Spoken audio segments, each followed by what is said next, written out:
gars yi maa ngi leen di ziar bu baax a baax bu ànd ak xol bu metti une scène inédite à Guédiawaye une femme agressée devant les policiers fii ci buntu centre de sauvegarde loo xam ne ku ko gisul buñ la ko nettalee doo ko gëm xale bu jigéen bi dafa taxaw ci arrêt bus bi di xaar bus mu seen foule bi di ñëw mu am soupçon mu xam ne ñii dañuy agressé mu jéggi fi mu taxawoon dem ci côté policier yi parce que ñi ngi defoon seen checkpoint yi partout comme làmb dafa am pour maintenir l'ordre public mu dem taxaw foofu gars yi dawal moto bi ba ci kanamam ki ci ginnaaw rocc paaka bi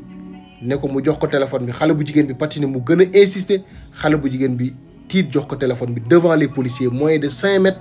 des policiers. Moi je dis lan moo xew les policiers ne sont pas armés ils n'ont pas de munitions ils n'ont pas le courage d'affronter le gars lan mooy problème bi vous êtes là pour maintenir l'ordre et puis en matière de maintien de l'ordre prévention la d'abord on a devant nous une foule boo xam ne lu ñu romb mu dem donc les moyens utilisés dépendent des types de foule que nous avons une foule calme et hostile, une foule hostile et excitée mais ici il ne s'agit même pas du maintien de l'ordre on parle de l'agression, un délit pénal on parle ici de la légitime défense selon l'article 316 du code pénal sénégalais il n'y a ni crime ni délit lorsque l'homicide, les blessures et les coups sont commandés par la nécessité actuelle de la légitime défense de soi-même ou d'autrui et toutes les conditions pour invoquer la légitime défense étaient réunies une riposte à une agression injuste et illégale un danger imminent et un danger actuel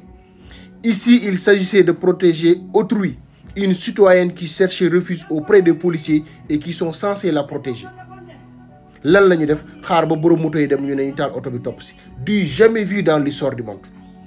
les gars prenons nos responsabilités parce que nos vies sont en danger lii bu dakkul ku si nekk ci ñun bis a ngi si bis yi di nga ci am bis prenons nos responsabilités protégeons-nous avant qu'il ne soit trop tard parce que lii ma gis bu demee ba ay jeunes ñeme di agresser devant les policiers c'est le monde à l'envers prenons nos responsabilités sinon dinañ ci am bis jaa ngeen jëf